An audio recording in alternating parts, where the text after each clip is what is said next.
Hi everybody, welcome to Champion Trading. We're showing you an APV 50-gallon liquefier which has been reconditioned.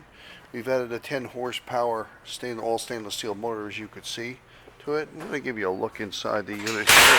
We do have it water filled right now.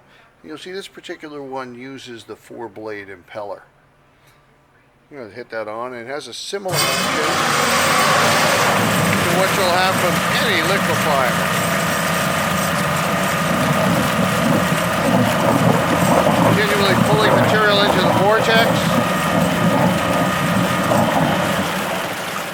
We've added a new seal, rebuilt gearbox.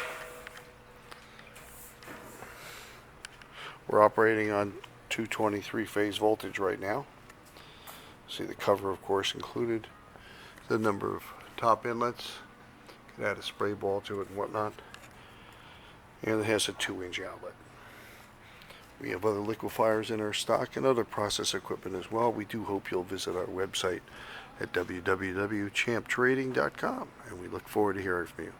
Thanks for joining us today.